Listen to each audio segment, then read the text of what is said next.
Hey, what's up, you sexy bitches, and welcome back to this week's Weekly D. And today I have the amazing Nicole The Pole on with me. Now, I'm going to be real honest with you about this because I was a little bit scared to do this interview because most of the people that I have on the show are people that I've been in contact with or maybe know or maybe I've even met in like face to face before.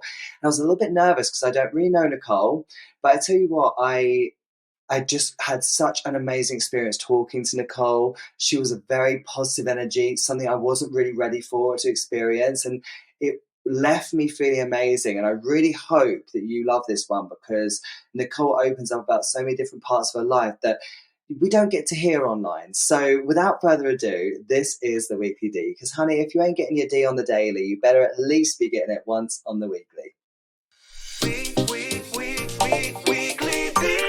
If you're not getting any and you want some tea, then come and join Dan up on the Weekly D. It's the Weekly D. Hey Nicole, thank you so much for coming onto my podcast. It is a pleasure to have you on here. How are you doing? I am doing wonderful. Greetings from Los Angeles. Yes, well, greetings from the UK. Have you ever been to the UK before? Of course I have. I was just there. Of course. Literally, this is why we're here. Of course, what a stupid question. What do you think of the UK? So it's a little dreary. It's a little cold. But I was just there for the tour, and I've been there on 2 other occasions for teaching. I was there to teach a Black Girls Pole workshop, and then I actually performed there in Covent Gardens at the Diesel store years ago for this Diesel project. That is amazing. Yeah. Actually, this is one of the things that I want to talk to you about. When we talk about your career and stuff, which we will get onto. But before we start talking about all these like projects like Diesel, didn't even know about that one, so I'm gonna write that shit down real quick. There's so much. I know, right? If you see me write any things down, it's because you've said something that I want to mention again. So I'm just going to scribble it down. But just for anyone who's listening to this, who's like, oh, Nicole The Pole, who is this? How can I find out more about Nicole The Pole? Tell us a little bit of like a brief sort of like down low on who Nicole The Pole is, what you do, and just like an intro. Oh, wow. Nicole The Pole is a professional pole dancer in Los Angeles, California. I've been pole dancing for 16 years. I started in 2007. I have a personal training background. That's actually kind of what got me into it. I was already physically fit. And I went to a house party one day, saw some girls doing it, said, teach me. They showed me like 2-3 moves, and I was addicted from that point. I started teaching myself in my living room, got a pole, started watching videos on YouTube, and then I bought poles for my gym that I actually owned at the time, and I started teaching my clients. And it just took off from there. I opened a pole studio 2 years later, and one of the things that I knew right away was that pole dance was going to revolutionize fitness for women. That was one of the first inner thoughts that I had. And I was like, I want to be the person to show people how cool this is, how it can be a great workout for women. That's something that you'll actually enjoy. And then it's about being sexy and like tapping into your feminine energy. Like those are all of the like amazing things that I've gotten from it. And it's just helped me connect to myself and women in general around the world. So Nicole The Pole is a pole dancer who likes to bring happiness and joy to people. I like to empower people, and I like people to just know how powerful they are just in general, mentally, physically, and spiritually. Well, you dropped a little bit of a bomb there. So you said you had a studio. Do you still have the studio? So now I have a home studio, and I do private lessons, and I do group parties, and I travel to people and I do workshops now. But I used to own 2 studios in Los Angeles. So was yours like the first studios in LA, or I was one of the first. I was one of the first studios in LA. There was about 2 or 3 studios when I opened. There was S Factor, there was B Spun, and there may have been one other studio, but I was the first Black-owned studio and the first just about to ask the biggest studio. I had 10 poles at my studio when, like back then, the original amount was maybe like 4 to 6 in most places. Just because most places were small, they didn't know how big this was going to be. But I had 10, so every student got their own pole. Kind of going off track a little bit here, but you just mentioned it, the first Black-owned studio. What was it like in 2007 when you started for Black representation within the LA pole scene? did you see many POC polers back then, or was it very Um, much white dominated? It was, but only because it was still fairly new. Like Right. there was a lady that I knew of who she didn't have her own space, but she would rent a space out of another space. Like that was actually one of the first things that I did when I first started. I rented someone else's space to use for a few hours to teach classes. So there was a lady Uh-huh. doing that. There was a black lady doing that, and then there was another lady in another in another county who had opened up a studio, but it wasn't her background. It was just something that she found out about and was like, let me open up a studio, like kind of like a business thing. So it was just a few people at the time. So it wasn't even like a Right. race thing yet, but the majority of people, yeah, who did open up studios were, not black or not of color. Right.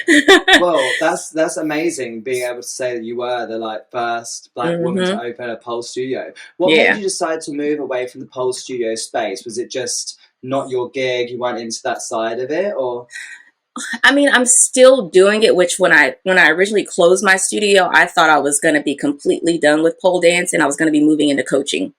So it right, had to do with me thinking that I was moving directions and then realizing that I can actually do both and they don't interfere with right, each other. I actually went through like a depression during the time of me closing my dance studio, which was back in 2016, and me trying to figure out, can I do both? I was going like almost like a personality split.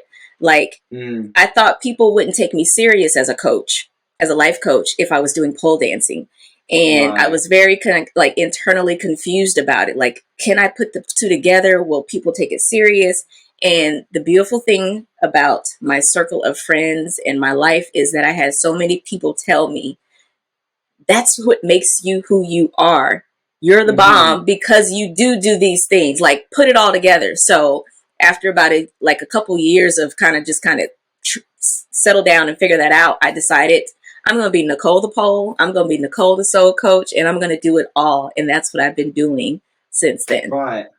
Well, I mean, if you think about it, like, I guess the pole community, it doesn't stop them from still being your clients for life coaching. I mean, we still need life coaching, right? There's lots of pole Exactly. dancers who need it. And who are you going to ask? Are you going to ask someone that you don't know at all? Or are you going to ask Nicole the Pole, who's been fucking doing tours with Snoop Dogg? What sort of fucking... That's like life coaching right there. Honey, let me That life part. coach you and you could be doing the same shit as me, right? Exactly. Yeah, my resume is Exactly. ridiculous. Right. Well, let's go into that. Tell me a little bit about like what's when people say to you like what's your biggest like achievements? I shoot, and we will get into Snoop, of course, because Uh-huh. everyone has done all the questions that were asked to me. They were like, oh, what would you like to ask Nicole? Oh, Snoop Dogg this. Oh, what did you think of Snoop Dogg? Oh, was she tied on the tour? Well, so we'll go into the Snoop Dogg. But what are your Uh-huh. other like big gigs? You were talking to me earlier about Diesel. You worked with Diesel in London, right? Yeah, so when was this? Maybe I don't know, maybe 2013, 2014, somewhere around there. But 2014. So I Uh-huh. did the Rihanna video in 2013. That was the first music video that I did. Well, someone Which saw one that was video, it? the Poured Up song. Right, okay, Poured yeah, Up. yeah, Yeah, yeah. So yeah. I did that music video. Me and Candace Kane were in that music video doing the Oh, pole I love dance. Candice. I Yeah, love she's her. amazing. We're actually performing with Diplo this All weekend. right.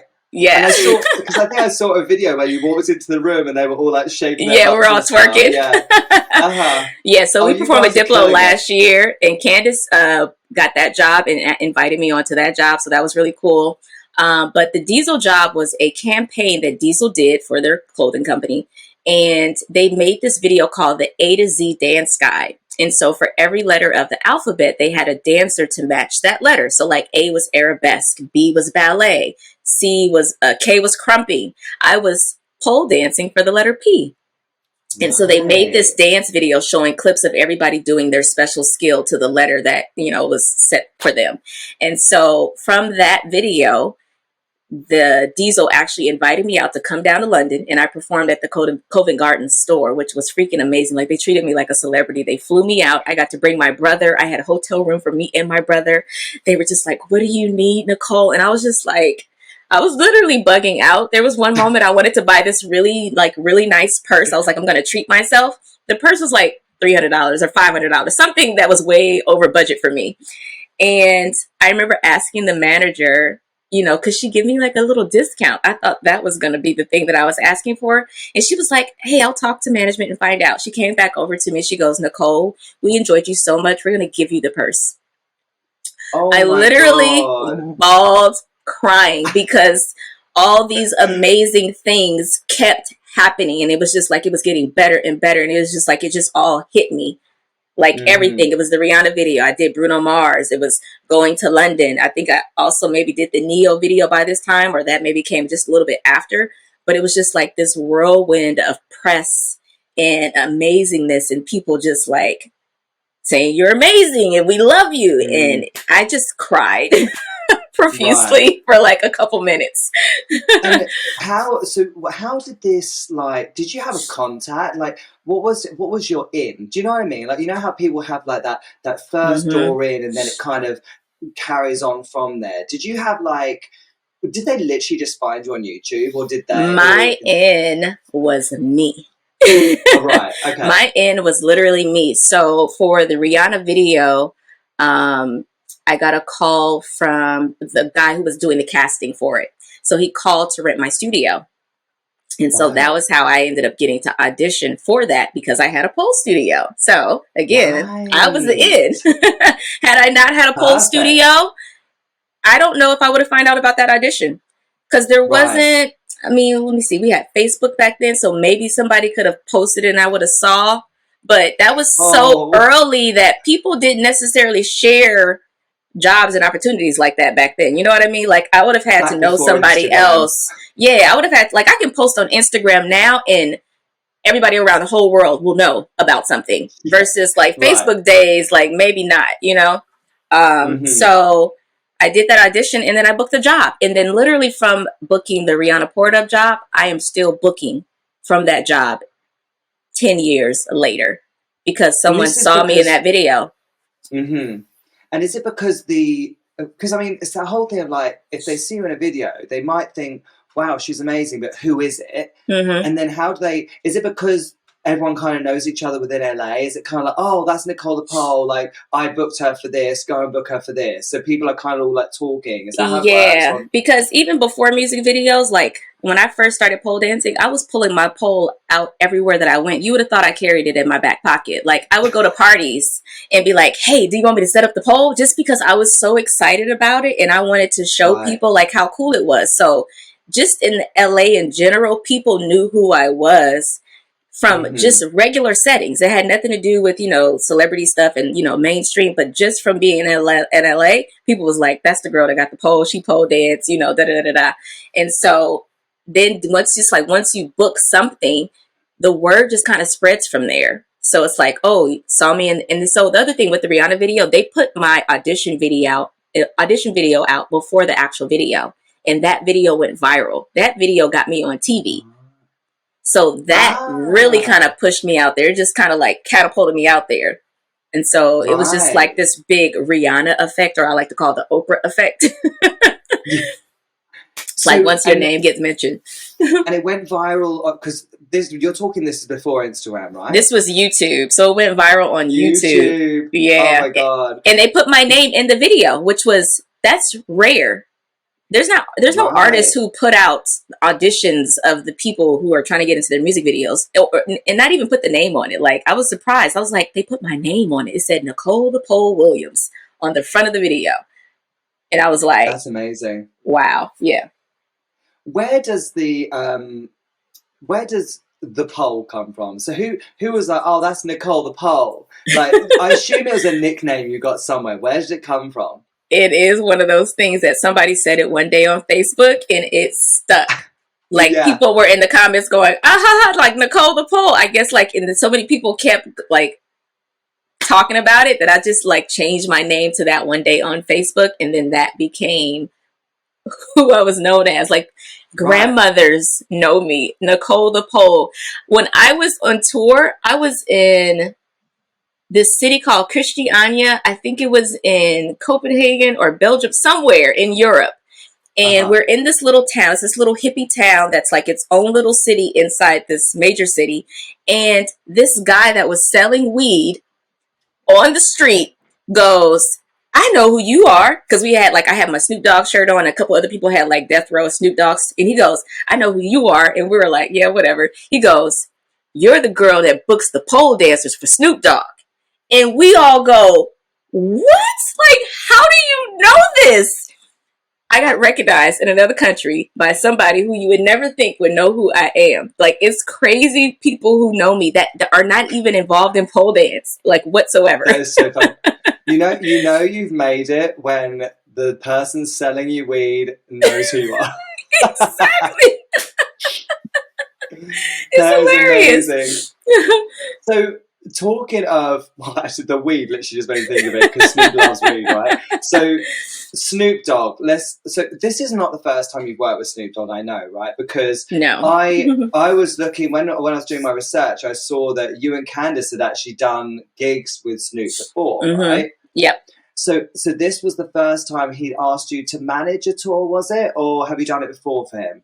I've managed bookings before, but normally the bookings that I took care of are everything on the West Coast. So California, Northern California. And then he did a December tour on some of the West Coast states. And then I took care of booking all of those. I think it was like 10 to 12 shows. But I started with Snoop Dogg in 2019. That was when I did my first show. And that was in Northern California somewhere.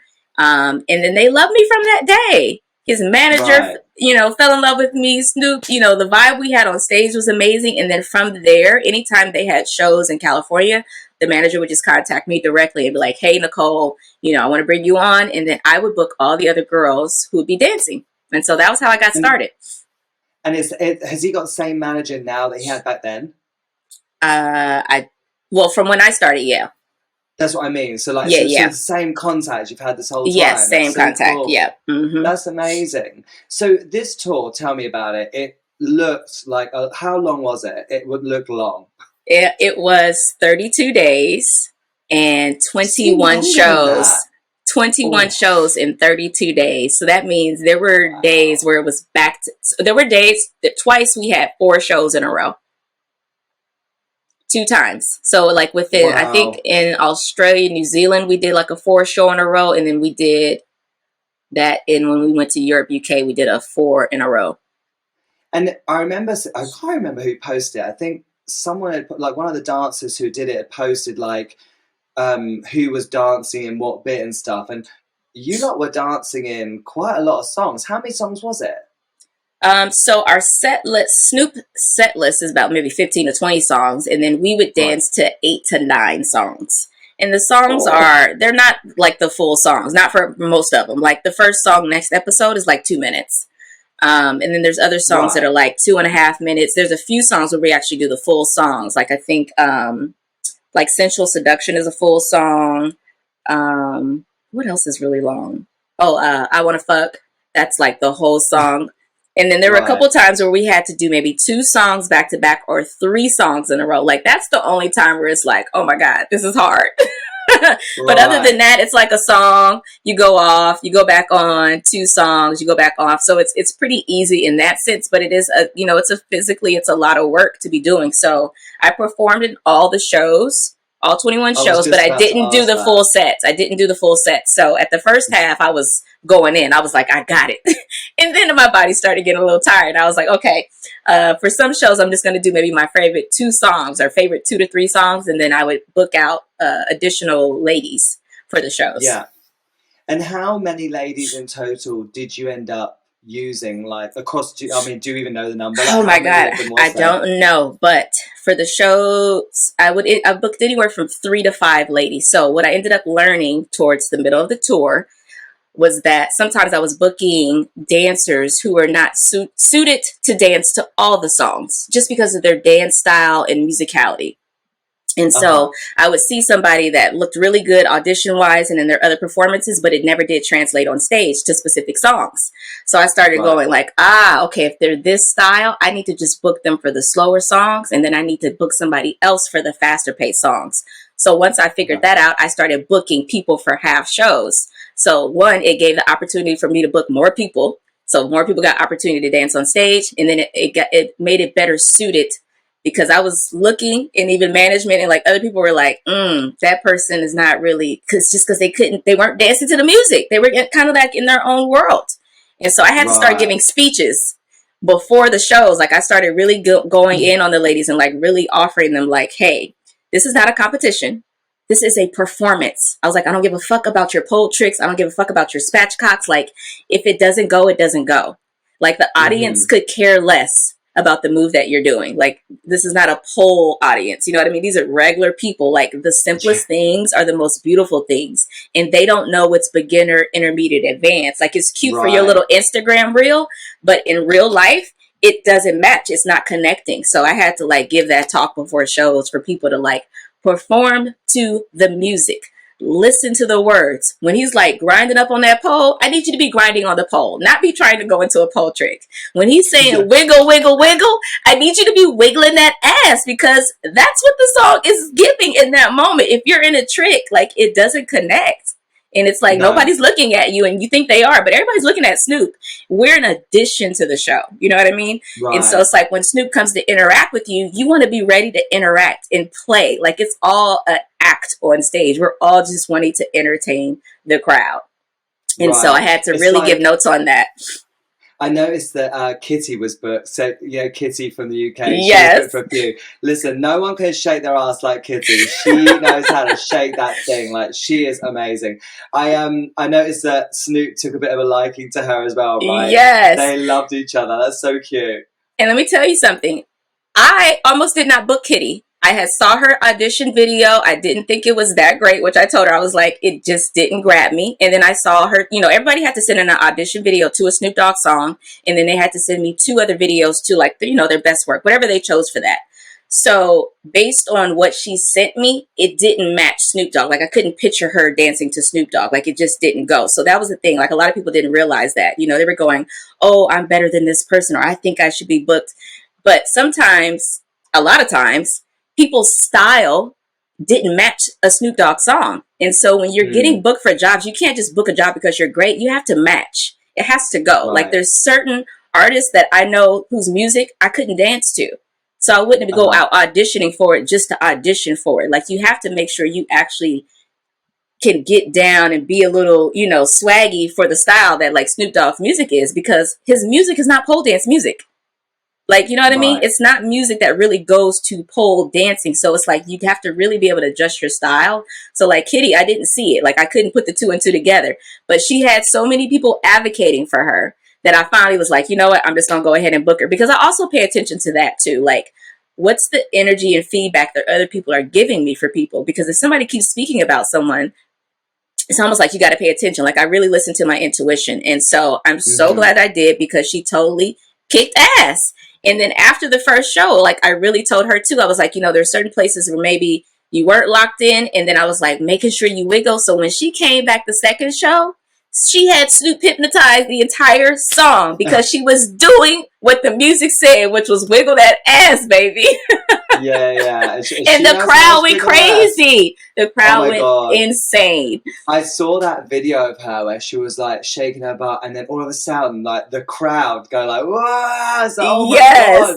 I literally messaged her. I was like, "Babe, they absolutely love you. That's That's what it's about nuts." right there. And if she would have started doing pole tricks, you know what I mean? Like it Yeah. would have lost. Snoop would have probably walked away, and then you know what I mean? It would have went on someone else, which is fine. But there's Hmm. those moments where you can really capture the crowd because you're entertaining. You're locking into what the song is actually talking about. Now you got Snoop looking at you.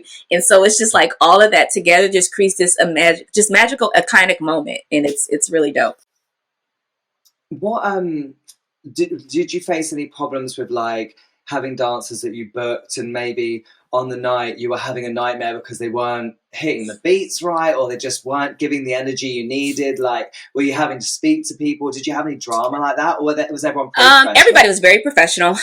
There was no drama, but there were definitely times where people like they weren't showing up based on what I had seen. Another UK dancer, which Okay. we've had this conversation, so I'm not trying to out her or anything, but I think she would love for people to know this. But it was Caramel Aura, and All right. when Okay. she did her first show, I was watching her from side stage, and she wasn't connecting to the music. She was just up there dancing, and Right. so I normally wouldn't necessarily want to say something because I don't want to take anybody out of their zone. But for her, because I knew she was so good, like I was like, I've seen your work. And I was like, you're not connecting to the music. And so she took that in, and then, I think she kind of picked it back up, but I was switching sides, so I didn't get to see the rest of her. But she did want to perform again. Like, and I would tell the girls if they did a really great job, if, staff noticed them, like, most likely I would try to book them again. You know what I mean? And so I wanted to book her again, but I was like, she didn't show up. So I had a conversation with her first. I actually called her first, and I said, how do you think you did performance wise? And she was honest, and she was like, I didn't bring my best self. And I said, what do you think got in the way of that? And she goes, I was thinking about what other people were doing from the Australia shows, trying to do tricks and stuff. And I said, that's the thing I exactly said not to do. Don't worry about the tricks, just perform. And she said she saw it. So she actually saw exactly what I was saying. And then second show, she came back and brought the fucking magic. So had I not given her that note, had I not talked to her, she wouldn't have been able to make the switch. So she got to learn something about performing, which I also understand that. If it's your first time on a big stage, you're not going to necessarily know what to do. I've been doing this for years, so I get it. So I know that I can tell them this at the beginning of the show, but it doesn't mean they're going to actually like take it in all the way. So same thing with camera, or like, even though I gave this speech, don't come out here trying to do the tricks, just perform and do what you know how to do. That went out.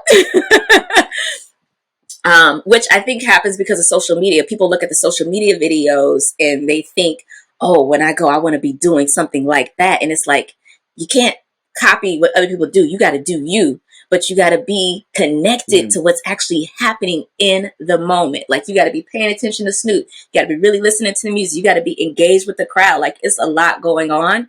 And most dancers, if you've ever been in those settings, they're used to performing in very small settings. And the small setting performance doesn't translate when you're on a big stage. 15,000 people, lights, music, all that stuff. Like, if you're performing like you in a strip club, it's not going to be seen on a big stage. So it's like, it's different things like that. But Caramel Aura brought it the second time, baby. And she's so inspired now. She was like, thank you so much for having that talk with me. Because that second show, the cameraman was on her. She's lovely. Yeah, she was amazing. Yeah, she is lovely. I actually really like her, and she's kind of like a newer upcoming name in the UK, and I really like what she's doing. I've actually booked her as well for my online platforms Teach for us. Oh, cool. I just think she's awesome. I really love what she does. But so did you notice any correlation between different, because you were talking about like, oh, she was watching what the Aussie girls were doing. Now, obviously, as you know, around the world, like the Aussie style is so different to like the UK style. And did you have any problems with that? Because it was just like, like these styles are so fucking different. Like, how do you... So the Aussie style was very strong, powerful polars, but it was very showgirl. And the showgirl, a lot of people were great pole dancers, but the showgirl energy was like throwing it off. And so, because I knew that's not going to go to Snoop Dogg music. Like, you can't be giving me these hands and this, and like that cheerleader type of energy. Like, that's cute if you're doing it to a specific song, but that energy is so, a lot of girls a lot of the Australian dancers, why they probably didn't get booked was because of their style didn't match the music. It didn't match the artist. It didn't match and again, they had the opportunity to dance completely different to a Snoop Dogg song.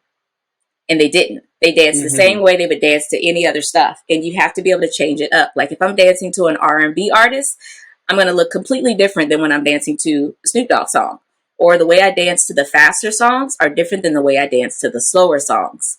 And I also don't dance to like the big booty shaking songs. I leave that to the big booty girls because I don't have a lot of ass going on. So I know where to put myself. You know what I mean? Like, even me. That's yourself. Yeah. It's okay. Yeah.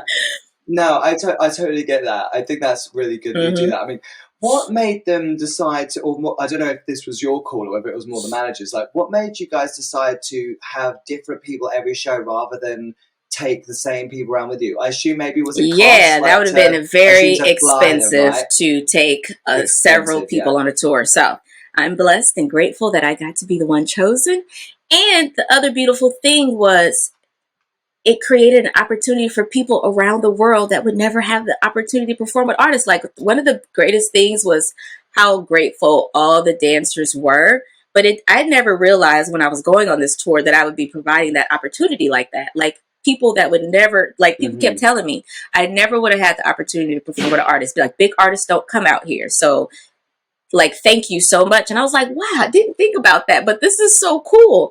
And the other thing is, I always tell the ladies, like, Snoop Dogg doesn't have to have 4 dancers. He could have 2. He could have 1.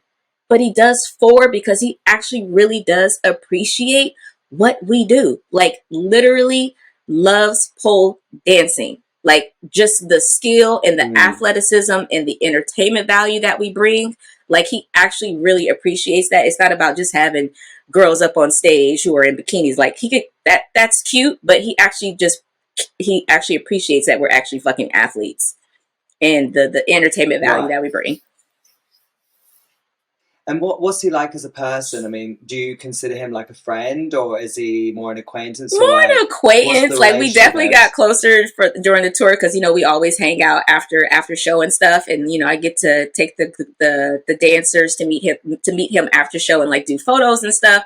But he's super cool. Like, the way that you see him on TV, on, you know, anything that he's doing, that's literally his vibe. He's super cool. He's super laid back. And Snoop Dogg is about his business. He don't care about going out. He wants to make his money. And that's Snoop Dogg. And he smokes his weed. Okay. Right.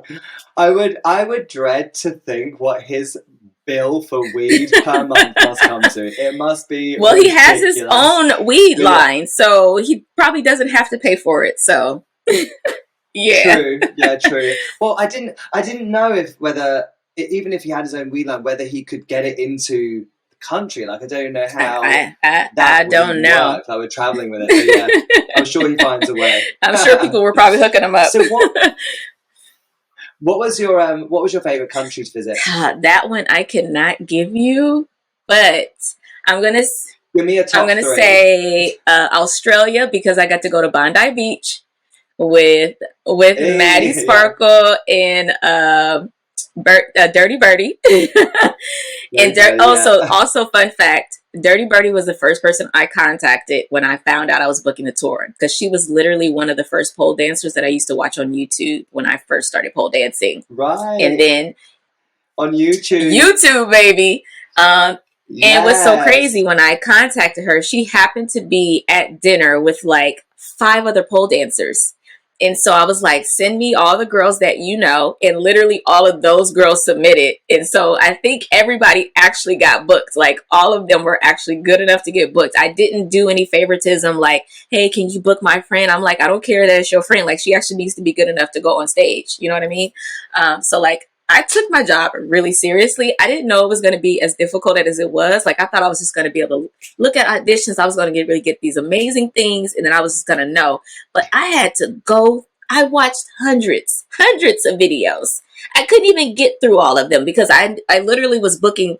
If I saw somebody amazing, boom, they're getting booked. So it wasn't like I'm going to look at all 100 for one specific city first and then decide. It's like, as soon as you come up, boom, I'm booking you, right? So that was kind of the process for people that were maybe wondering. I do appreciate that you said that, actually, and only because, don't get me wrong, I wasn't going to call it out or anything, because I did assume exactly what you just said. So someone I know had sent a video in. She was like, "Oh, Nicole didn't even watch my video," and my guess was like, "Well, I assume she probably got a fucking shitload of videos." Yeah, and like, I already booked the people. So yeah, like, I already booked people. And it's possible I may have looked at the video, but it probably just didn't show on her end. Like, I was doing submissions through like a Google form. So I don't even know if it necessarily let people know that I looked at their form, because I also had a Google sheet. So there's people's videos that I looked at, but they maybe don't know that I actually looked at them. So there's that too. Yeah, I think it was like, because she basically was like, "Oh, I sent her a YouTube link, but the views on it didn't go up." And I just said, like, "Oh, so I probably didn't see hers." How many people?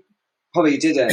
So how many people did apply? Do you know? Like, how many people were on that group? I ended up with over 600 submissions by the end of the tour. I did not expect that at all. That was crazy insane. That is nuts. Like, that's a lot to manage for you as well. Like, was that quite like that must have taken up hours of your time? Hours of my time. Like, if I would have known I was going to get that submissions, I would have started so much earlier, like as soon as they let me know. But I waited till maybe 2 to 3 weeks before to start booking, because I thought, because of how I booked just the previous tour in December, I thought it was going to be super quick, right? And I didn't expect to be getting hundreds of submissions. So I'm thinking if I get 20, I can go through Uh-huh. 20 real quick, right? So that was my mindset at first. But literally, I was in Hawaii before the trip. I was taking like at least another 1 to 2 hours in the morning and in the evenings. And then when I got on the tour after show, I'd be booking dancers. When I woke up in the morning, I'd be watching audition videos. I was putting in time, plus trying to sleep, trying to wake up, trying to go to like, it was so much like my time. And I was just like, oh my God, like it was a lot. But Sounds again, freaking crazy. it just felt like part of my job. Like I was so happy to be doing it and to be booking people. Like I didn't care. It was like, hey, this is what I signed up for. Like, do your job. Like, let's go. You know what I mean? So I got it done now. It all worked out. Right. Hey, so sorry to interrupt your podcast. I just wanted to hop on really quickly and just tell you about one of our new sponsors for this week's podcast, and it is Hustler Heels. Look at these. If you are watching on YouTube or you've got Spotify and you can see the video, look how gorgeous these amazing heels are. Hustler Heels are a very new brand, and if you know Grip and Glow, it's owned by the same person, so you know you're going to get good quality and you're going to get a really good customer service. But how cute are these heels? Like, I've not seen heels that look like this. The detail on them is amazing. The back with the lace and stuff, it's just so pretty. So I definitely recommend you just go and check out Hustler Heels. You can check them out on hustlerheels.co.uk. They got lots of different designs and they're coming out with lots of new ones too. So definitely a brand you need to check out. And with all these amazing heel brands that we have now, we're just going to see the quality getting better and better. And that's so evident in these heels because the quality of them is just amazing. It's literally perfect. It's just so beautiful. Like the detailing on these is just gorgeous. So if you haven't already, get on your phone, go onto the internet, go and check out hustlerheels.co.uk. Let's get back to the episode. So, what in the end made you decide to book pole dancers instead of strippers for Snoop's show? Oh, so what made you think I booked pole dancers and not strippers? Well, because they were all famous pole dancers, weren't they? No, I booked a lot of strippers. You probably didn't know them because they were strippers and not famous to you. Oh, that's good. Yeah, so I booked both, and I didn't book people based on them being a pole dancer or a stripper. I booked them because they were good. So that's another thing for people that don't know. I don't care what your background is. You could have not been listed on social media anywhere, but you sent me your videos and they were good. That is how I booked people. And there was literally a mix of everything. If somebody were to actually go through all the shows, it was almost like I had a mix of both for every show. Maybe in Australia, like a lot of girls were not strippers in Australia, but when you came over to the UK and Europe, a lot of the girls were actually strippers. But again, that's not how I'm picking. I'm picking based on, are you good? So, sorry, I hope that didn't offend you, me asking that. I literally just thought of it whilst we were going, and based on your response, did you get some negativity? Just based on how you responded to it, I heard maybe just a few people. I heard a few people, and again, I don't take the few to mean the masses because, again, like I said, I looked at over 600 videos, and the pole industry is millions of people. So those little few people are the people that I know. They don't know. And so when you said that, I was just like, here's another person that just actually doesn't know what's going on, and you didn't pay attention to every single show that was booked. So for the people that are listening to this, I booked everybody. That's good. Well, I think obviously, like, it's based off of what we see, right? Exactly. We just see all these famous pole dancers and stuff, and we're just like, oh, okay, where are the, that literally. And I only actually thought about that just as we were talking. I was like, oh, actually, yeah, I wonder what made her decide to do that. Oh, so okay, so you did, and did you get quite a lot of people from the stripping community? I got a lot. Heck yeah, I got a lot. Right. Yeah, and so eventually I will, but this is just going to take time. But eventually, so what I did when I booked all the ladies, I actually called everyone and did a video interview. And when I let people know that I booked them, I took a photo, like a screenshot of their reactions. So eventually I'm going to make this really cool video of all the people and the reactions and then actually tag everybody so everybody will be able to see who was actually booked for the shows. But again, if you only follow well-known pole dancers, you think I only book pole dancers. That's the thing. Right. So you don't see the other girls that were booked who were maybe strippers or came from other backgrounds who are not famously known for pole dancing. Because I didn't book people because they were well known. Again, they need to be good enough. There's a lot of well known people who were not booked because they just did not match to me. So there's that. So, I mean, with the like well-known thing, obviously, like some of these pole dancers were pretty well known, right? I mean, you had like Dirty Birdie, not Michelle Shimmy, fuck my life, Maddie Sparkle, you know, so a lot of big well-known pole dancers were doing it. I assume as well. So, and again, please, I hope you don't take this wrong. Like when you're doing this, right? I have to say, I thought, wow, that's actually a really clever marketing technique for you. I don't know if you did intend for it to be this way, but I thought, fuck, that's so clever. I would have 100% done the same, by the way. But I was like, so I saw when you started, you were on like a certain amount of followers, and when you finished, I was like, oh my god, this has just blown your Instagram up to like loads and loads of people, right? So that's actually been amazing for you. I mean, have you noticed like a massive increase in engagement because of these big names and stuff? Like, was there any? And I don't think you should be afraid to say, by the way, yeah, actually, it was totally like for some of these people I booked, it was a complete bonus that they had a massive following because it benefited me. So I don't see why it shouldn't benefit actually you. don't care about following stuff. Like I already had a good following, like, and those numbers are not the real amount of people that are actually following you. So in that sense, right, the numbers don't matter because like it says I got over 100,000. There's not over 100,000 people looking at my page every day. It's just not. And for other people, I wish there was. So in that sense, the numbers I could care less. I already have a huge following. So the added following, yes, that's a bonus because it's in it. Again, following only matters to me if you can monetize it and if you can connect with people that actually share something with them.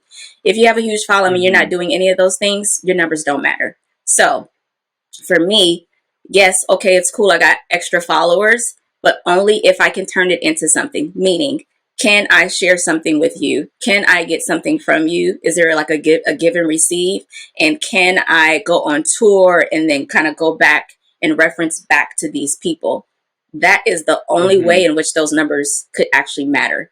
So that's how I look at it. But I didn't think about that prior to. Like, there's a lot of things that came from this that I just didn't think about. Again, I was thinking about, oh, I'm going on tour and I get to book the dancers. Like, those were the things that I was just happy about.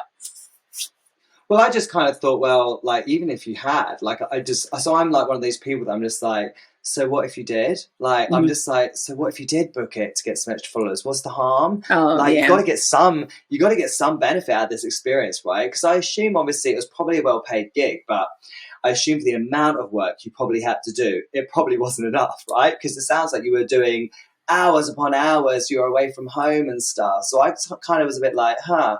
And the only reason I say this is because obviously with everything positive, and I don't know how you feel about this because I want to get onto things like manifestation stuff. I think with everything positive that happens online, there's always people that are trying to drag you down. Trying to like, so little things like that about the stripper comment. I could tell as soon as she responded to me, I was like, wow, okay, she's had some feedback here.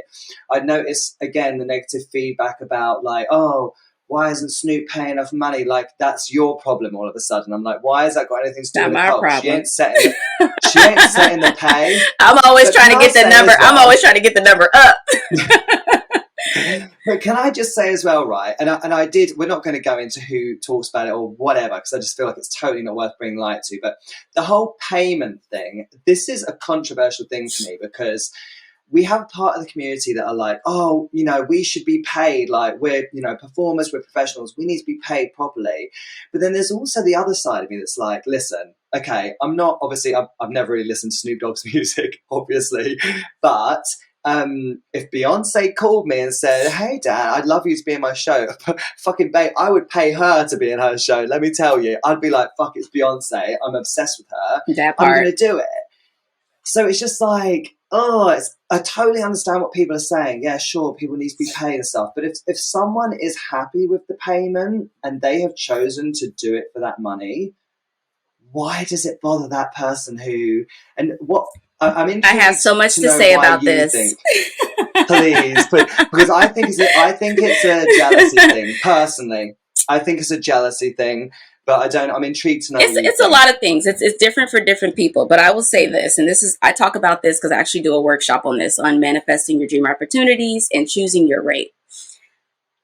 I make more money performing for regular people. Like my Uh-huh. performance rate, if I were to do a music video, 750 minimum. That's more than I make Right. on a Snoop Dogg job. But I've also done other jobs where I get paid less. And this is what I tell people. If you're going to choose a job that pays less than what you want, it has to have a back end profit. Like it needs Mm-hmm. to make money in another way. Will it make money in another way? That's the question you have to ask yourself, right? I did a video for Cardi B. It paid under what I wanted to make for the video. So I wanted to make 750. I didn't make that. So probably I got paid like 500 or something. But I knew back end wise that video was going to pay me. You know what I mean? And it did, because I got to work Right. with Cardi B on several other occasions and I made tens of thousands of dollars. So, Right. and it's a choice, right? I also know that not every job, like if it pays less than what I want, but I don't care for the job, I'm not going to do the job. There's that, Right.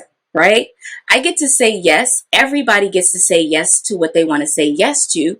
You also get to ask for more. And you Right. also get to think of other ways to increase your income, because not one job is going to take care of you. So even if a Snoop Dogg job or a Beyonce job or whoever, let's say it paid 1,000, that 1,000 is not going to take care of your life. You got other Mm-hmm. ways in which you need to be making money instead of trying to make one person take care of your life.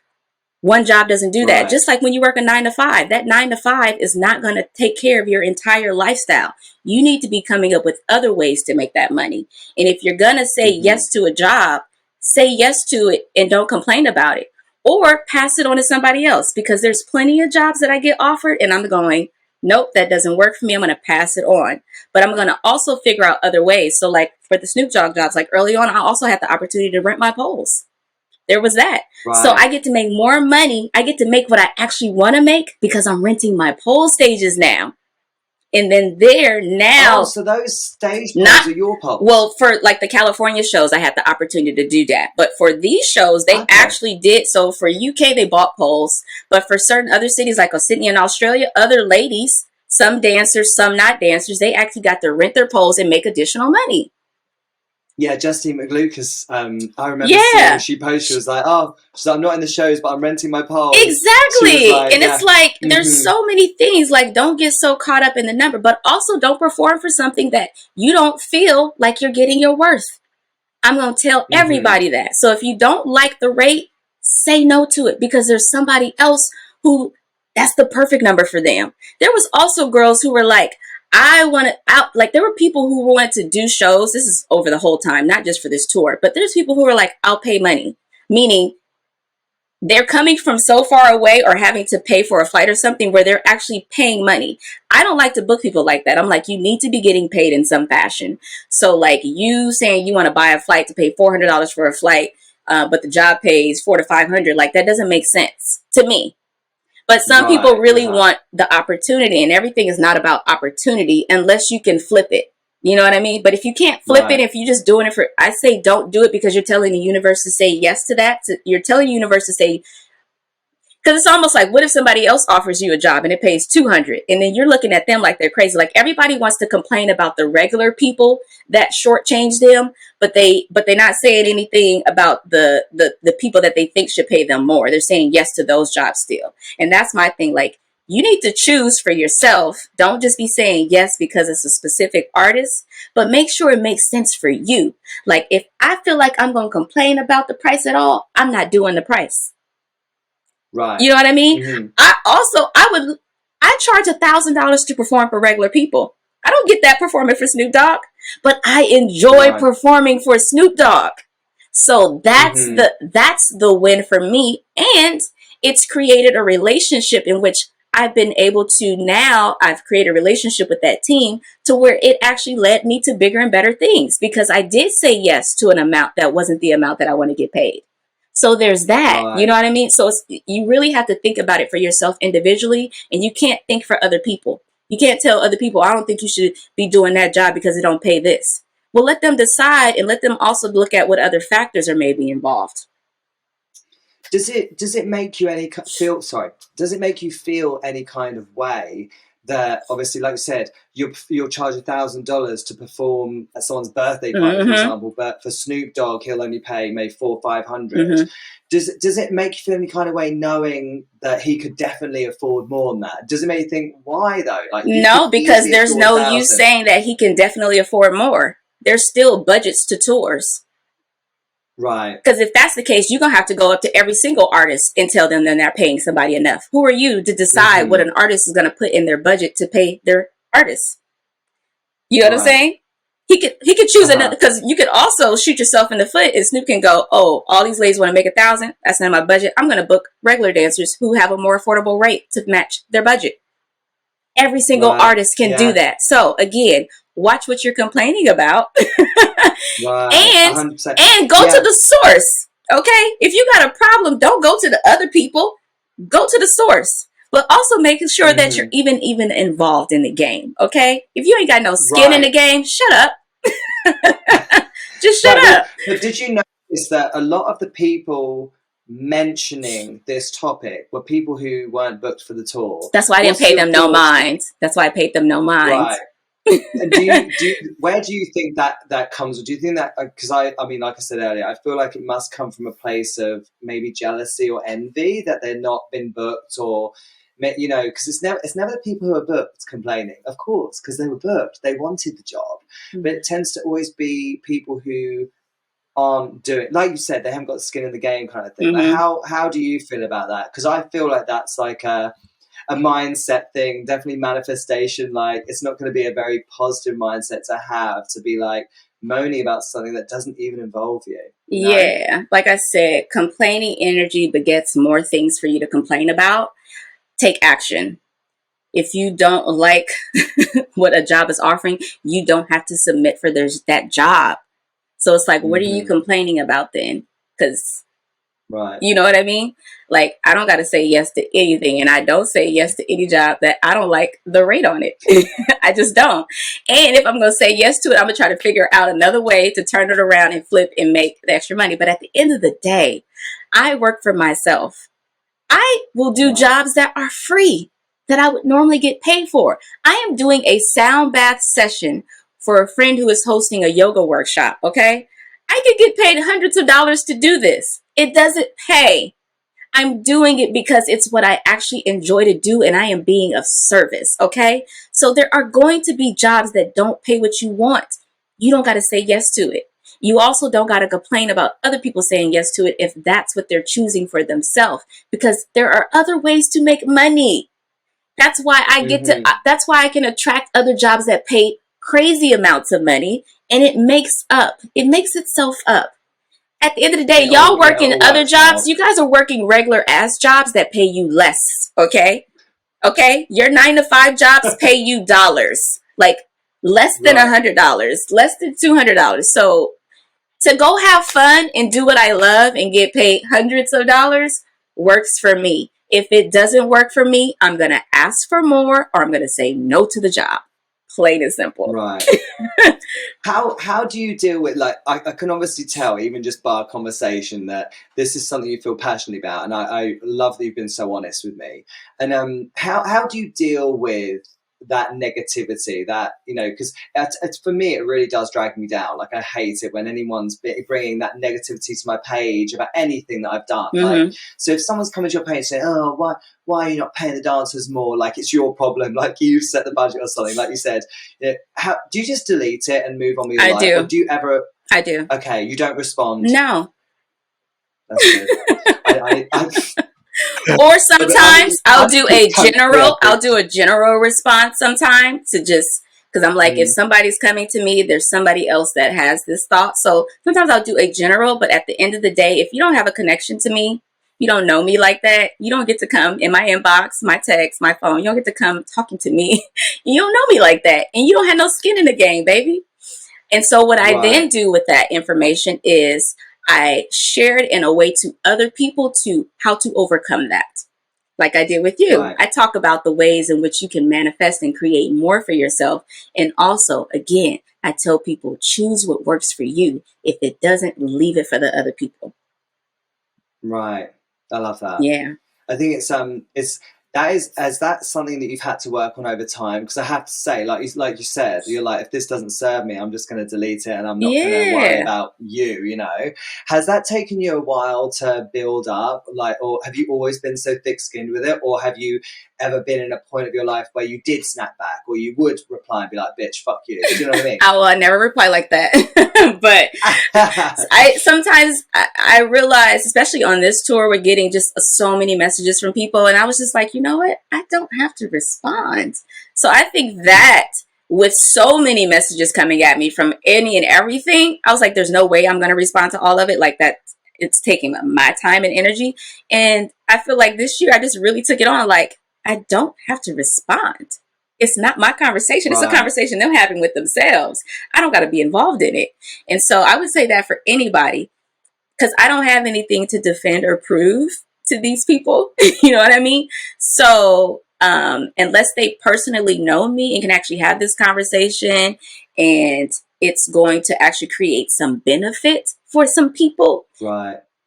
I'm not having it then. So unless it's good, if it's good energy, if you come out with me with the good energy and it's positive and we got something to build upon with it, then I'm going to do something with that. Because I actually did a job before, and I was coming in to help choreograph. I was making more as a choreographer than the dancers, and I didn't feel good about that. I was like, how are these people working their asses off right now? Like, I'm watching them days on end rehearse. And I'm like, I'm sitting over here and I'm not doing anything. And I'm getting hella paid. And I was just like, this ain't right. But at the end of the day, I had to realize it's that thing again. This was one job like that I was doing. I wasn't getting paid that. Like, if you think about their contract, let's say they're going to go on tour for like a month or something like that. They're making more money than I am for just those few days. Like, it seems like I'm making a lot, but at the end of the day, they're going on tours, they're getting the vacation, you're getting the free trips. Like, it's like all this other stuff that is involved, which people don't understand. So it's like when you go telling an artist, hey, I think you should be paying more, you don't realize how many other things they're paying for. Like me being on tour, I got to see it. You got the hotels, you got the cars, the taking care of everything that it takes to put a freaking show together. Like all the moving parts, it is so freaking much. And unless you can put together a budget for something, you don't get to tell somebody what they get to pay. You just don't. It's funny, actually. Do you know, it's when I mentioned it to you, actually, and you were saying, like, well, Snoop hasn't got any involvement with that. Like, you don't even think about that, really, actually. Because when I said to you, I was like, does it ever make you feel any kind of way knowing that he can afford that? But actually, you then forget, actually, it's not him at the end of the day with the cash saying, okay, here's your money. He doesn't have any involvement with that, I assume, right? I have no idea. I mean, I don't know, but there is a budget set in place for any type of moving project, music video, TV show. And there are rates that are set to pay people at. You know what I mean? I think the number within the dance industry itself, pole dance is new.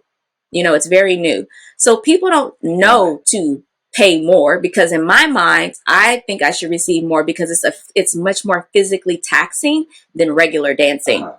So that's me in my mind, right? That's what I'm saying. Yeah. So in that sense, that's why I charge more for what I do. But the industry doesn't know that. The industry is booking us as dancers. So if they can book a hip hop dancer at that rate, they go, I can book a pole dancer at that rate. So management is coming from that end. They're not in pole dancers' head going, oh my God, the time that they put into the rehearsals, their bodies are being so exerted. We should give them thousands of dollars. Nobody's thinking about that. That's an us thing. That's an us conversation. And so, like I said, if you're having that conversation with yourself, go have that conversation with the person on the job that you are wanting to book. Don't have it with other people, because it's not helping you. Go have it with the source if you want to have that conversation. I'm not the source. Well, this is it. Why do you think people try to make you the source? Do you think because this is somebody they just think I'm someone that they can access, but I'm not the source. Go to the source. Right. Yeah. Well, this is the truth, isn't it? And I Mm-hmm. think because they, and do you think, talking about that actually in access, did you notice that, because you mentioned it earlier about how people just felt like they could access you and just drop a message to you, like that must be draining as fuck. Like, how do It would you, only be I guess, draining if I tried to communicate with all of it.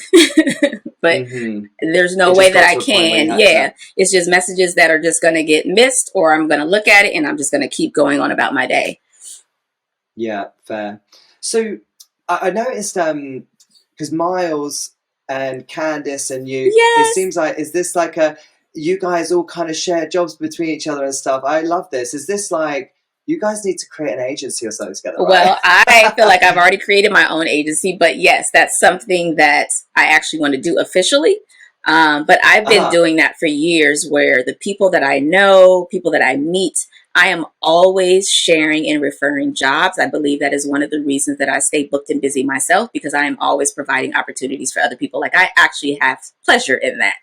It actually feels I love good that. to know that I'm helping other people manifest opportunities, and then from those opportunities that I book them for, they can now create their own magic and kind of like, whirlwind from that. Because I always tell people, and this is what I teach in my workshop, which I'm going to be offering soon, another one, like a virtual, but I tell people that when you go on jobs, you need to come in with an energy where people remember you forever, because one job Right. can lead to jobs for years. Years. Mm-hmm. And one of the affirmations that I use is, when I go on a job, I have the opportunity to also book other people. So when you book jobs, if you don't think about other people, nobody's going to think about you. You know what I mean? So sometimes a lot of people are afraid to share jobs because they think, oh, if I share this job with this person may take the job from me. You can't think like that, Ah. because what's for you is for you. Can't nobody take anything And from you.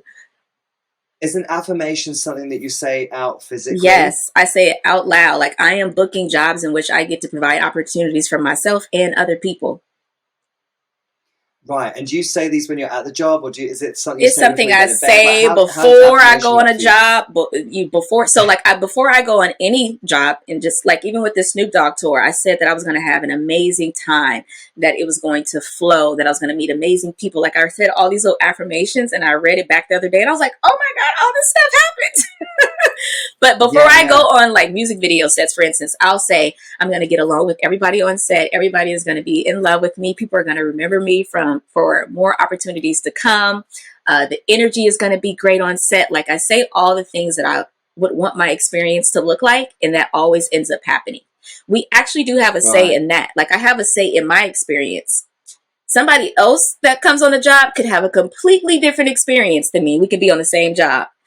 Mine's going to be different though, because of what my intentions that I said at the beginning. And I tell people to do Mm-hmm. that. Like, before going on stage with all the dancers, I do intention setting, where we actually take a moment to say what we would like to manifest on stage. And I did that with all the shows. I think I only missed like one or two shows, but the girls did it separately.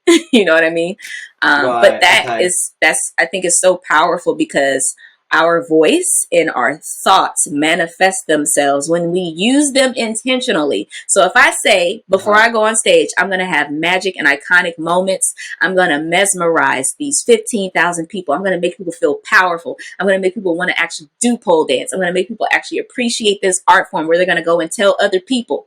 If I'm saying that before every show, you can damn well believe that's the energy that is going out.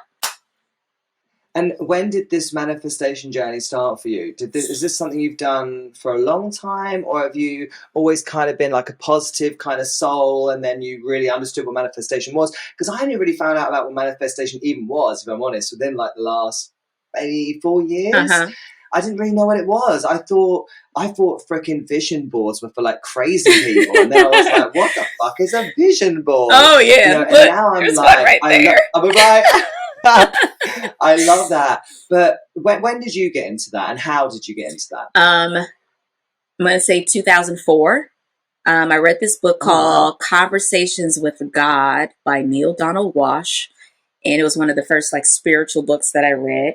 And I had this client Mhm. who I used to personal train at the time. She was always talking this spiritual talk. Like, it sounded like crazy talk at the time. She's talking about abundance and gratitude, like all these words, the spiritual words. And I was just like, what, lady? Like, what? But it sounded so good. She was just always like high energy and positive. And I was like, I like it.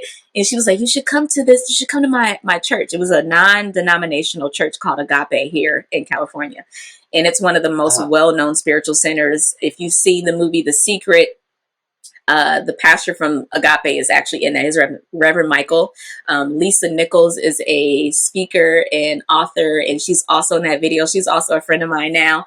But I started reading books on spirituality and metaphysical studies starting in 2004, and that's when I was like, it was like the lights got turned on for me, like mentally, and I was like, oh my God. And it was almost like it's the stuff you already know, but you've forgotten. Like, we are so powerful. Like, I learned how our minds work. I had got a life coach in 2007. She taught me about doing vision lists and how writing out statements of what you want for your life can come forth. Like, I wrote out, I'm in TVs, movies, magazines, blogs. People are always doing articles on me. I wrote that in 2007. I wrote that I'm buying a house for my mothers and brothers one day. I wrote that in 2007. It happened in 2013. So like a lot of things you write can happen instantly. Like I have things that happen in 10 minutes, in a week, in 2 weeks, in a month, years. So it's like time is like you don't know. Like you don't ever need to feel like, oh, I wrote this thing down and it didn't happen, because you don't know when it's going to happen. So you always got to believe that what the thing that I say is going to come to fruition if it's in my highest good. I think there was a period where I thought that I thought people wrote things down and just waited for them to happen. I was like, that's not going to work. But obviously, upon like finding out more about it, and I read this book. I don't know if you would have heard of it. It's called Get Rich Lucky Bitch, and someone told me about it. And it's like, honestly, it was about this female entrepreneur who worked her ass off, obviously, but she, alongside this hard work, used manifestation to make sure that her business and she was successful. And it was just really intriguing. She was like, listen, you're not going to write stuff down and it's just going to come true. She was like, this doesn't work without the hard work. And I was like, right, okay, this actually makes more sense to me now. But it's something that is still a lot of people don't know much about. And is this what your coaching business that you were talking about, is this helping people with this side of their lives, the manifestation side? Yes. So like one of my niche areas is working on mindset. And helping people to see their blind spots. So like I can be in conversation with you and I can tell you like within a few minutes, like, okay, this is why you're attracting this in your life. And this is why this is not coming forth, right? It's all in our language, the stories that we tell ourselves about ourselves and other situations, like the stories that people make up about the Snoop Dogg tour or why they're booking jobs and why they're like, I had a person who I didn't book for a job and they sent me a long ass DM about all the reasons that I didn't book them. And they were literally projecting all the things that they didn't like about themselves or that they had heard about them. And then they said that was the reason I wasn't booking them.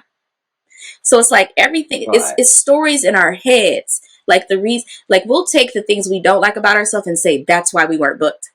And it's like the person that's booking you don't even know any of that stuff. Like they don't even see it. So a lot of our shit is our own shit. And so because we have these negative thoughts about ourselves, we're literally blocking the wonderful things that could be coming our way, the abundance that's already there. For instance, and before this I got this Snoop Dogg booking. I had an affirmation I had started using, a new affirmation. It's one I just keep trying to change it around, but I had a new affirmation that I started saying at the beginning of the year, which was, I get paid ridiculous amounts of money to travel, be good energy, be of service, and do what I love. It sounds simple, but that's what I do with my everyday life. Like I get paid ridiculous. I get paid abundantly to do what I love, be of service, be good energy, and then also like provide service. Like how beautiful is that? And then I've continued to attract opportunities that feed that affirmation. Imagine if I was just sitting around waiting for somebody to just give me a job versus I go do what I love to do. Like I'm doing the sound bath, right? I'm not getting paid for that job, but I'm doing what I love. The universe goes, oh, I'm going to send you some money in another way, in another opportunity, doing more of what you love and being of service. And are you doing these coaching sessions with people as like a one-to-one thing, or is it Yes. like One-to-one, and then I'm going to be doing a how? workshop. So you can Where do contact you find me. the time? I have so much time. Like, I don't work all day. I work like 2 to maybe 4 to 5 hours a day. Okay. And that's not even every day. Like, because I do private Mm, lessons now, I'm not on anyone's set schedule. My schedule is my own. It goes off my energy, how I feel. Um, and I work as much as I would like to work. I don't believe life is about working all day. That's like a hmm. man-made construct to make society go. But I believe in balance. So I teach my clients about balance too, because working all day is not enjoying life. If you Hmm. think about it, right? It's not. Yeah. We should be Right. doing more things that actually feel good to us. And when you do more things that just feel good to you, like I went outside and did yoga in the sun today just so I could feel Mm, sun on my body, tan my face, and I only planned to do that. That led to me doing a workout. So because I got some sun on my body, I got myself moving, it inspired me to actually go work out. And then I got to do this right. amazing podcast today. And then later I'm going to the spa with one of my clients. So today was like a self-love day. I didn't Right. work today, but I love I that. did do work on me in moving my body, exercising, and loving on me. To me, that's also a form of self love and working on myself. And then tomorrow, maybe I'll have some clients, maybe I won't. But the clients and the jobs are always going to come because I leave space for it. And I'm only saying yes to what I want to do. I don't say yes to anything I don't want to do. I love that. Can I, because we're coming up for time, and I Yes. really wanted to get this question in because Okay. you're such a positive energy. I really picked that up from you. I really like you're very positive, and I love that. And I was really just intrigued to know how you dealt with, because of what you do as a job. I assume it Mm-hmm. must have had a massive effect on you when COVID happened. Mm-hmm. How did you, especially as someone who's so positive, when that happened, how did you, I'm hoping you're going to give me like, right, Dan, I use my manifestation powers and I put a spin on it. What did you do? Did you have a bad period during that, or did you remain positive?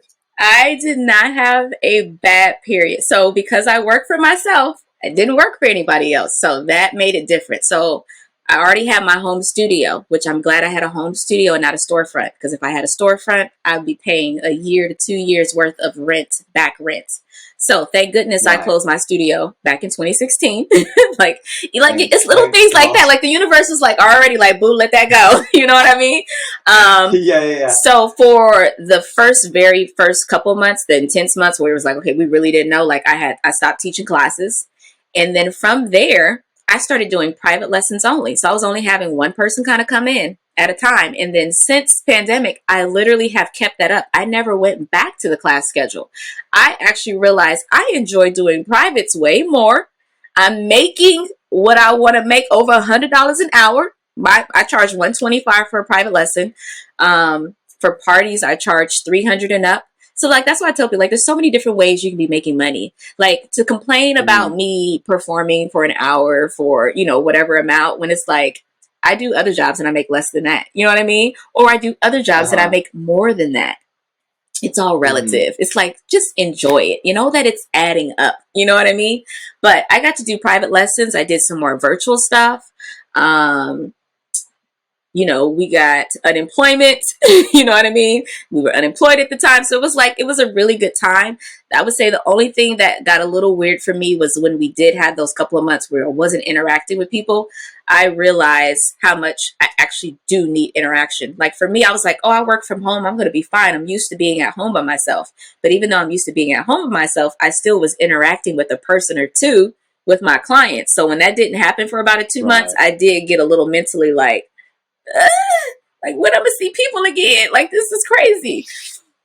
Yeah, yeah, for sure. And obviously, again, like just coming back to that whole like, because you are such positive energy, like, have you ever had any times in your life where that positivity has been tested? Like, and that's Oh, why I said honey, COVID, because I kind yes. of thought if anything was going to test it, it might have been COVID. No. Oh, so okay. For So me, it was it's my good. depression that I had right before I closed in 2016.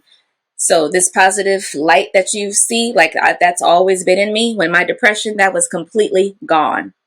I would wake up, be Right. on the couch looking at TV, looking at my desk, going, there's all those things that I have to do, and could not get myself to move and be in action on the things that used to bring me joy, love. And then I couldn't feel Right. the little fire, the little thing that gets us. I couldn't feel that. Like I actually couldn't feel it. Like I couldn't even get my brain to wrap around the positive things that I used to think. So it felt like somebody took something out of me. And I remember feeling Right. so lost in that because I was like, where is my juge? Like, where is that thing inside of me? Like, to be in conversations with my friends, trying to tell them like something's up because like I can't get a positive thought to maintain. Like, even though I was still doing affirmations, I couldn't feel that shit. And so for about Right. 2 years, I went through that. Like, I was like taking drugs, like trying to take an Adderall to like get me to like move, still nothing. And I was like, if I'm taking my Adderall to work and then I'm still not working, like something is wrong. Like, I was for real ass depressed. But part of my depression had to do with I had judgment about depression. I didn't believe that it was real. Right. My mother was depressed pretty much a lot of my entire life, and she was also bipolar. So I had a lot of judgment against her and not believing her experience. And whatever it is Mm. that you have judgment about, you become imprisoned to it. So I became imprisoned to that very judgment I had, and I had to experience it for myself for a period long enough to make it real, right? Because let's say I got over it in 3 months. I'd be like, you just got to do this. No, Right. spirit, my experience, what I needed to create for myself because I wanted to be a coach and help millions of people. So I realized later, this is probably about a year later, where I was like, oh my God, I've been saying I want to help millions of people. What are millions of people dealing with? Depression. Right. And I was like, And how? now I fucking get it. Yo, this shit is mad real. And now that I've gone through the experience, I have the experience to actually relate to somebody instead of talking at them. I know what it is that they were going through. And to me, that's an actual gift now. Mm. Like who or what got you out of that depression in the end? I'm gonna say time. I had to go through that experience. Like I don't think if it was a few months that it would have been the same thing. I needed to experience the reality of it, what it felt like. I also needed to go through the things that I needed to go through trying to get out of it. People use drugs, you use whatever you use. Like everybody has their vices that they kind of choose. Like I was trying to search for anything to help me find some happiness and light, and none of that shit was working. But at the end of the day, the thing that I feel most got me out of it was continuing to do the self-development work. Like I was doing self-development programs still, connecting with more people and having more people see my light and remind me of who the fuck that I am. So even though I was in my depression, I still was coming through with a light that people could see that I wasn't seeing. So they were reminding me of what was still possible about myself. Mm. The other thing was gratitude. When I finally realized why I was going through the experience instead of complaining about it, like, because a part of me was like, why me? How me? I was like, I'm spiritual. I meditate. Like, I'm so positive. Like, how can I be depressed? That was the thing that, like, I was in denial for so long. Like, I didn't even want to use the word because I was like, if I'm saying I'm depressed, I am affirming that for myself. So I even stopped saying I'm depressed. I said I'm going through a period where I just don't feel myself, like, or I'm experiencing something where I don't feel my normal self, but I wasn't still going to affirm that because in saying it, you still make it a part of you. And it was just an experience. So the gratitude, though, when I finally was okay with what I was going through, that's when it kind of started to dissipate itself. And I started to connect more with people. And it was just that personal experience of like more community that I needed to tap into versus kind of being this kind of lone wolf and doing everything myself. So I'm going to say those are the And gifts. this depression period, you said it was just after you'd had to shut the studios down, It was it? started prior to me closing my studio, and then it kicked in Uh-huh. full gear after I closed it. So I feel like is that for me, like, is like proof of something that I truly believe in. I've got a friend who's kind of going through a similar situation with her studio, and I said to her, I was like, the thing is, yes, it's really hard at this point, but it means that something else is coming. And I Oh never my used to goodness, believe that. yes. But when you think about your situation, and like you said, you were like, thank God it closed, because if you still had that studio when COVID happened, so I feel like, again, this was something that I never used to really believe in. I Mhm. wasn't a believer either. Like, I was like, manifestation, this is such bullshit, such a lie. And now I'm like, no, like, if something bad happens, this is the universe telling me something else is coming. Let's make way for that. And I love that you've got that same sort of energy. Yes. I kind of could tell from when I was doing my research before this chat, I could tell you were quite spiritual. Yes. But spirituality doesn't always necessarily mean positivity. And actually, Yeah. you're such a positive spirit as well. I love that. You can still have your shadow sides and your dark sides and still be very spiritual. You can be spiritual as fuck and still be a drug addict, sex addict, food addict, smoking addict. Like, you can have, there's two sides to all of us. Again, I'm Nicole the Pole, Nicole the Soul Coach. I'm silly, I'm fun, I'm sexy. Like, we're so much more than one thing. And I was trying to box myself. Part of my depression was boxing myself in when I've never boxed myself.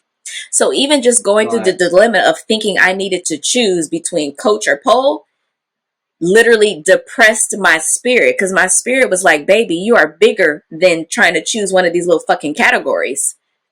Right. So like a part of depression is playing small. It's you not living into who you fully are that even gets us to get into that space. It's not connecting with people. It's not moving your body. It's eating foods that are not good for you. It's taking drugs. It's putting yourself out there in a sexual way that's not in actual agreement with who you are. So it's literally going against ourselves that can create depression sometimes. And we got to do the work to get aligned. So the depression is there to teach you something. And it's like, once you kind of get that and get people around you, like I'm so glad I have people around me to kind of support me and hold me and be like, you're going to be okay. And I got you. Like, I had that too. Right. I had people that was like, That's I got amazing. you during this time. Like, it's going to be okay if you need anything. And I also needed to learn and lean on that. I was so used to doing everything myself where I would never even allow myself. Like, I wasn't even allowing myself to be hurt. Like, I get emotional about that now because I wasn't allowing myself to be sad because I was so used to being happy. Instead of realizing that's both part of my experiences. I was sad when I was younger. I was like, I don't ever want to be sad again. I just want to feel good. So that's why it was so hard for me to be feeling myself in such a down place. I thought something was wrong. Right. It's kind of like hard. I mean, it's hard hearing anyone get upset. It's hard to hear because it's like, you, as someone who, like, I suffered during the pandemic actually with depression. Something, again, it's so weird. I literally, you talking, it's like listening to myself. I used to be the same. I used to think like, depression, what are you talking about? Like, Exactly. you're not depressed. Like, you need to just like cheer up. Do you know what I mean? And then when it happened to me, I said to my husband, I was like, this is like an out of body experience. I'm so sad and I don't want to be sad. I'm like, how do I stop this feeling? It was horrible. Like, honestly, I wouldn't wish it on anybody. I would not wish that on nobody. It's like an invisible cage. It's like an invisible cage. So crying is good. That's another thing. I cried so much. And I wasn't a crier. I thought crying was weak. I'm soft. That means I'm not on my shit. Honey, I cried the most I've ever cried. And then I realized crying is good. Crying is me releasing the bullshit stories that I've been telling myself about what emotions mean. Like, I love to cry now. That comes from like my upbringing. Barrier. My upbringing, like, again, living with a mother who was depressed and bipolar and living around a lot of angry energy within my family group, my family surrounding. I just saw so much stuff that I was like, this stuff doesn't feel right to me. And so I grew up going, I'm not going to be like any of that. I don't want any of that energy. So it was like anytime I felt anything that felt tough, reminded me of anger, kind of just that energy, I was like, I don't want to be around it. I don't want to feel it. I don't want nothing to do with it. So in avoiding, you also avoid emotions. You know what I mean? So I went through a period of life where it was like, I was happy and I was doing good, but I was also avoiding things that I didn't know until it came back and popped its ass up later. Right. So, yeah. It's thank you for sharing that, because it's nice to, this is the thing that I like about doing this, is that I would never have guessed this, like, about you. I bet so many people are going to listen to this and be like, what the fuck? Like, Nicole The Pole has suffered with depression too. It makes people realize actually how human people are. And you don't see that on Instagram. You don't see that when we don't share this stuff. You know what I mean? And this is why I love talking to people like this. I literally could talk to you for hours, by the way. I feel like I've barely covered what I was talking to you about. But just actually, I have to say as well, like before we finished, like I was a little bit worried about this actually, because I wasn't really sure what you were going to be like. I didn't really, we've never met. Yeah. I don't really know who you are. So it's just that I don't know what sort of person you're going to be. And actually, I just feel so much better after speaking to you. You've got such a positive energy. And actually, it's so different to what I thought, actually. And I hope you're not offended by that. I didn't know what to expect. I didn't know whether it was going to be like a negative energy, like maybe too positive, like, but it was just so refreshing to talk to you. And thank you for being so vulnerable and opening about that, because I think even though it's something so personal, I know that so many people are going to hear that and really relate to it. And I really appreciate you being so vulnerable with it. So thank you so much. I'm glad that you asked those questions. And I said, when I was going through my depression, I was like, this is a gift. Like, I was like, I have to talk about it. I actually am excited. Like, I love talking about it now, even though it still feels emotional. Like, but it just reminds me of what that feeling is. And it reminds me, if somebody else is going through it, I'm like, I still know what that shit feels like.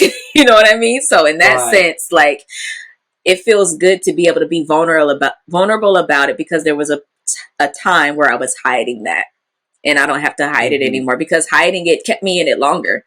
Whatever it is that you're hiding, you're going to stay in that shit longer. It's like, you got to you got to go tell some people, you know what I mean? To help get you out. Yeah. So to wrap this up, I want you to give me some plugs. Tell me about how people can get in contact with you. Tell me how they can get coaching from you, private lessons from you. Give me everything. All the things. All right. So my website is NicoleThePole.com. I have 2 Instagram pages, Nicole The Pole and also Nicole The Soul Coach. You can send me a DM on either page in regards to private lessons. If you're a studio in whatever state or country, I am available to do workshops. I'm ready to start putting myself back out there again. And also coaching workshops. So like one of the things I want to do with my manifesting and envisioning workshop, like how to go from student to performer. That's another workshop that I'm offering. I got to do that in Finland at Ona Studio. I got to do it for the Black Girls Pole Retreat. And then I've done one online with Sergia Luis. I offered that workshop. So if you would like me to host that workshop on how to go from student to performer and how to manifest dream opportunities and how to get into the business, I'm available to do that either virtually or in person. What else? Didn't you say you were going to be doing some sort of free workshop or something's coming out? Well, yeah, that I'm going to be doing that as a virtual too. Yeah, but I'm going to be offering, everybody may not see it. So I still want to offer it to people to like bring me in specifically to work with their group of students, like that type of thing. And then I'm also available to just do that for general people in general, like, and do vision list workshops and vision board workshops, like all the things vision related, manifested. I'm your girl. And then let me see what else. I think that's it. NicoleThePole.com. Well, Nicole The Pole. Make sure you share that event with me as well, because obviously we've spoken so much about this. Like, then we can share it on the Polo's page and my page, and then hopefully people will see it and then come to this event. And also, I think with free events like that, it's funny as well. Actually, we were talking about like, sometimes you don't need to be paid to get paid later. These free workshops and stuff. Oh no, this is gonna be a paid workshop. This is gonna be a paid workshop. Yes, because you are investing in yourself. But talking about like, when people do free workshops and stuff, that's one thing that actually happened to me once when I did a free thing. And people were like, why are you giving stuff away for free? And I'm like, because it's not about this free thing. It's about what's going to come from the free thing. So I loved your talk about that. That was actually really, really interesting. But listen, I have taken way too much of your time already. I've loved talking to you. Thank you so much for coming on to this podcast. And I hope we can at least meet someday. Hopefully we'll be in the same country at some point. And take care of yourself. And I hope to speak to you again soon. Thank you, Dan, so much. It was a pleasure talking to you. Thank you. Oh, thank you so much. Bye. Bye. Thank you so much for listening to this episode. I really hope you enjoyed it. I absolutely loved doing this podcast. And as you can see, this one went way over an hour because I just enjoyed talking to Nicole. I felt like she was such an amazing energy. I just wanted to soak it all up. It was so surprising, actually, and I really enjoyed it. So please reach out. Let me know if you enjoyed it. Tell me what you took away from it, and let me know who else you would like to see on the show coming up. Thank you, Nicole, for coming on. You were awesome. Until next time, bye. That was all the tea that you can get this week. Join me next time right here. It's the weekly